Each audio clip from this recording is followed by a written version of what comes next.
Hey, happy Sunday, Media Theology people on Facebook.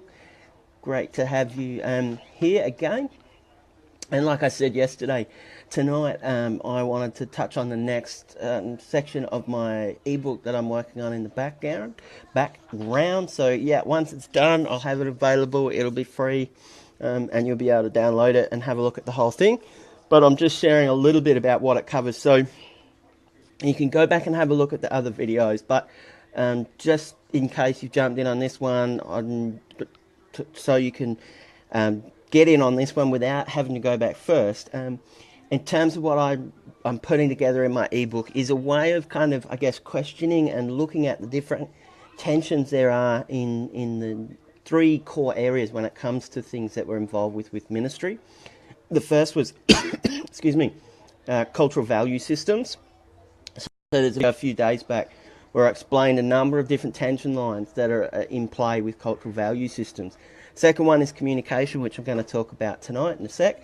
And the third one's education, and I'll cover that. I don't know if I'll do it tomorrow, but maybe definitely this week. So let's jump into communication. So when it comes to communication, I've already talked about this a little bit on my blog going so far, this video blog, but talking about communication from two perspectives as James Carey presented them. And those are somewhat in tension. So one is about a cultural view, shaping a culture and a community over time through rituals and practices. So that's often not how we view communication. Generally, we see it more from the other perspective, which is a transmission of information view. So the priority there is moving information from one place to the other. So these are the two key things that are kind of in tension here. One is about building a negotiated community through rituals of practice that people get and be a part of. And the other one is from looking at communication to transfer information. Now, the tension lines that build out under this, I'll try and I'll talk from the top down. So the first one, like I've just talked about, is that the cultural one is more interested in the formation of an actual the culture that's being developed rather than getting a message across, whereas the other one is much more interested in getting a message across. Hey, hi to you guys that are jumping on live. Great to have you along. Make sure if you want to hear me expand on anything, throw a comment in. In terms of where that goes next, when you're seeking to create a culture and draw people in to participate, you're empowering those people. So you're actually trying to equip, enable, invite them into practices that enable them to shape the culture that's being created. Whereas often when we look at a transmission sort of kind of processing information or communication, it's not about inviting people into empowerment, but it's actually, this is the message, I've decided what the message is, I want to get that message to you, and I want to get that to you in the best way. So it maintains the power of the relationship. I'm the one with the message, and I want to give it to you, and you then take that message away. So now again, please don't see these as positive, negative. They're just two sides of a tension line. They can both be positive in different situations. The next one is to do with the media that carry the messages, or the medium.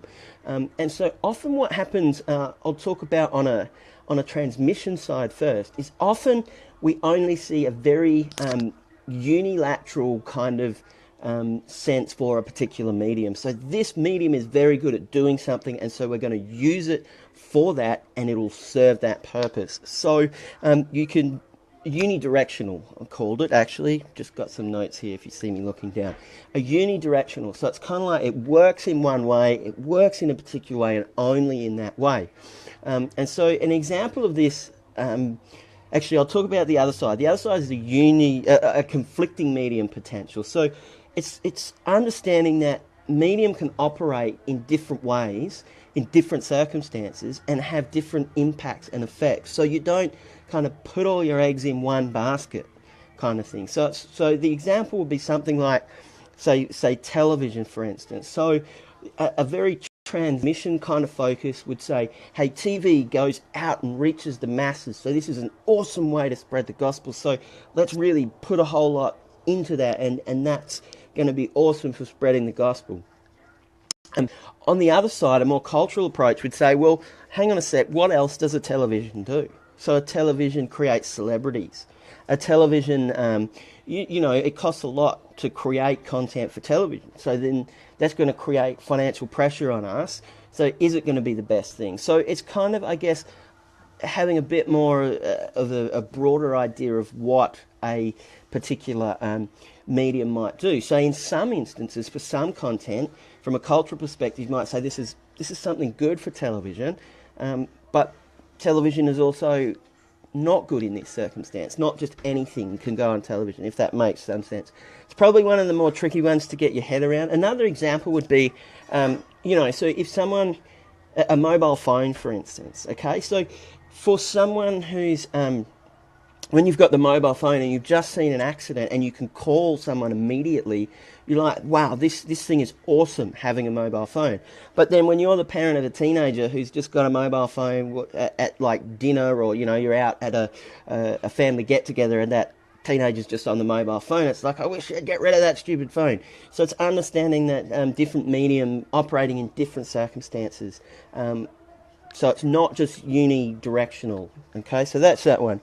The last one that I put in sort of tension here is the sense of negotiated meaning versus transferred meaning. So from a cultural perspective of communication, there's a sense that the community is involved in negotiating the meanings that are surrounded in particular areas. So it's like we want everybody to be a part of this. We want to understand this together. We want to define this together. We want to arrive at conclusions together.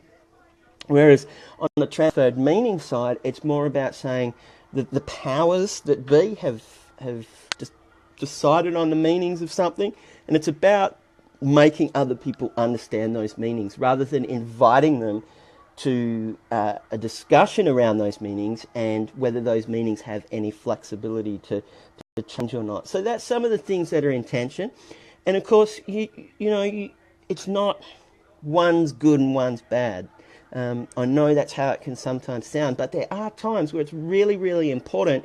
If you're a parent and you've got a child that's about to run out onto the road and you're like, stop. You're maintaining your power as a parent. You're wanting that child to stop immediately. You're not wanting them to turn around and go, weren't you meaning slow down?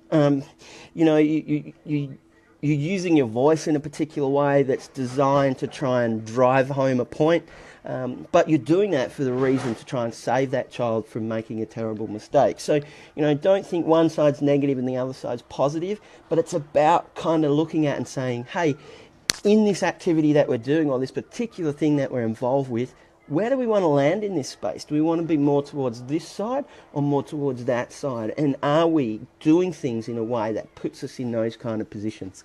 So that's it for tonight. That's the next section in the ebook. It's not quite together yet, so I can send through, if you're interested, what I do have together. I'm more than happy to do that. Just leave that in the comments below if you'd like that. And again, look, I'd love it if you could tag someone who you think might be interested in this space of faith, culture, communication, education, technology, anything like that. Give them a tag so they can have a look and decide for themselves. And of course, if you want me to give my 2 cents on anything in that kind of space, put something down below as well and I'll give my 2 cents. So have a great Sunday night. I hope you really enjoy it, and I'll catch you tomorrow on Monday for the next Media Theology post.